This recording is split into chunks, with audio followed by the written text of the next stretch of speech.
ซึกมันเอาเฮอร์มินมาปล่อยหมักเสือที่ห้องยามีก้นลู่ตายอ่ำย้อม30 ปลายเมื่อวันที่10 เดือนธันวาคม 12 ปี2025ข้าวย้ำกลางขึ้นซึกมันเอาเฮอร์มินก่อปล่อยหมักเสือที่ห้องยาเวียงมกอูเมืองอยากแข่งเสมีหมอยาแหล่ก้นเมืองเลยลู่ตาย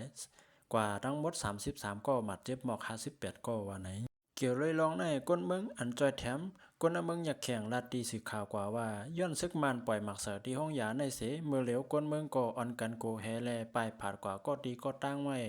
ลองเก็บสายไม้ก้นหมัดเจ็บตายนั่นก็เป็นอันหยาบผืดไว้เหมือนกันก้นเจออยู่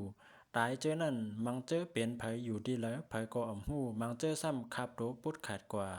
ลองก้นหมัดเจ็บตายนั่นก็เตจังขึ้นมาแทงอยู่ไหนเลยล่ามขาดไว้หนังไหนตีห้องยาเวียงมกอูใน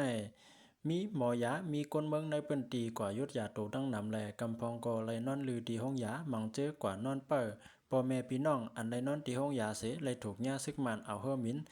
มาปล่อยหมากเสืออันมีน้ำหนัก5 ปากป้อง2 ลูกในอยู่ยาลองซึกมันเอาเฮอมินมาปล่อยหมากเสือที่ห้องยาในอำไปหันซึกมันปืนเผาลาดสังจอมแลก้นเมืองปันแห้งกำแถมซึกมันนั่นแต่